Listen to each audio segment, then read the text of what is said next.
Hello everyone. देखिए, computer में कार्य करने के लिए सबसे इम्पोर्टेंट हमें 3 पार्ट्स की ज़रूरत होती है, जैसे कि इनपुट डिवाइस, दूसरा प्रोसेसर और तीसरा आउटपुट।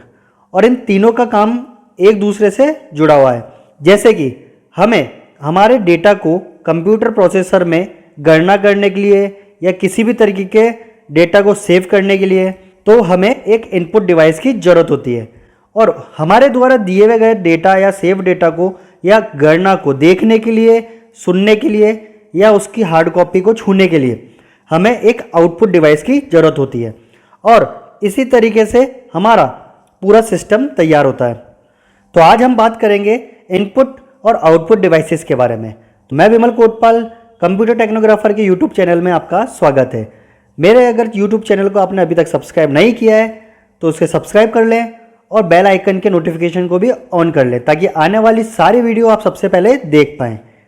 देखिए, कंप्यूटर के अंदर हम जो भी चीज़ दे रहे हैं वो इनपुट कहलाती है और उस कंप्यूटर से हम जो भी चीज़ प्राप्त कर रहे हैं वो आउटपुट कहलाती है।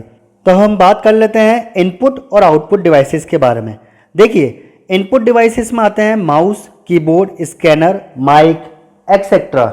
ऐसे ही आउटपुट में आते हैं मॉनिटर, प्रिंटर, स्पीकर और प्रोजेक्टर एक्सेट्रा। देखिए, तो अब हम बात कर लेते हैं माउस के बारे में। माउस एक पॉइंटर पर कार्य करता है जो कि माउस पॉइंट कहलाता है।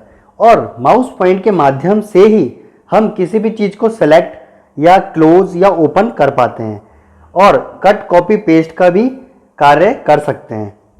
और जैसे कि कीबोर्ड में हम लेटर की, नंबर की, फंक्शन की, कर्सर की और कॉम्बिनेशंस कीज़ होती हैं। इन सभी के माध्यम से हम कंप्यूटर में निर्देश दे सकते हैं और डेटा को सेव कर सकते हैं। कीबोर्ड में 104 से लेकर 110 तक बटन हो सकते हैं। तो हम बात कर लेते हैं स्कैनर के बारे में। देखिए, स्कैनर जो होता है वो हमारी हार्ड कॉपी को सॉफ्ट कॉपी में कन्वर्ट कर हमारे प्रोसेसर में, हमारे हार्ड डिस्क में डेटा को सेव करता है।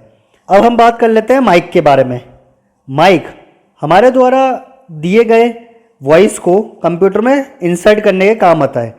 जैसे कि अभी आप मेरी आवाज़ सुन रहे हैं तो ये मेरी आवाज़ माइक के द्वारा ही कंप्यूटर में सेव की जा रही है, यानी कि मैं अपनी वॉइस को कंप्यूटर को दे रहा हूँ, यानी इंसर्ट कर रहा हूँ। तो अब हम बात करते हैं अब आउटपुट डिवाइसेस के बारे में।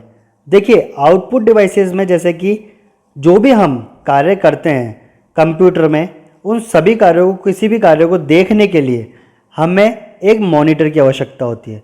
और मॉनिटर उन सभी चीज़ों को डिस्प्ले करता है, यानी हमें दिखाने का कार्य करता है। तो यानी आउटपुट दे रहा है। तो कंप्यूटर में मॉनिटर एक आउटपुट डिवाइस है। उसी तरीके से जैसे कि अब प्रिंटर हो गया, प्रिंटर हमें हार्ड कॉपी में देता है, यानी कि हमारा जितना भी सॉफ्ट कॉपी में डेटा है जिसे हम देख सकते हैं केवल, लेकिन छू नहीं पा रहे हैं। लेकिन अगर हम उस डेटा को एक पेपर के माध्यम से, पेपर पर प्रिंट आउट लेकर अगर छूना चाहते हैं तो उसके लिए हमें एक प्रिंटर की ज़रूरत होती है। और प्रिंटर एक आउटपुट डिवाइस है। उसी तरीके से कोई आवाज़ को आउटपुट देना चाहते हैं, किसी तरीके की वॉइस को हम आउटपुट देना चाहते हैं, ऑडियो को आउटपुट देना चाहते हैं, तो उसके लिए हमें एक स्पीकर की ज़रूरत पड़ती है। तो स्पीकर भी एक आउटपुट डिवाइस है। अब हम बात कर लेते हैं प्रोजेक्टर के बारे में। प्रोजेक्टर भी एक तरीके से मॉनिटर की तरह ही काम करता है। यह छोटे नहीं, बड़े पर्दे पर इसे हम देख पा सकते हैं, यानी कि हमारे जितने भी कंप्यूटर है, कंप्यूटर से डेटा को बड़े पर्दे पर देखने के लिए हम एक प्रोजेक्टर की ज़रूरत होती है।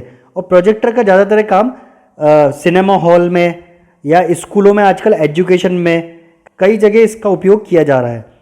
तो मैं आशा करता हूँ कि इनपुट और आउटपुट डिवाइसेस के बारे में आप अच्छे से समझ चुके हैं कि इनपुट डिवाइसेस कौन सी होती है और आउटपुट डिवाइसेस कौन सी होती है।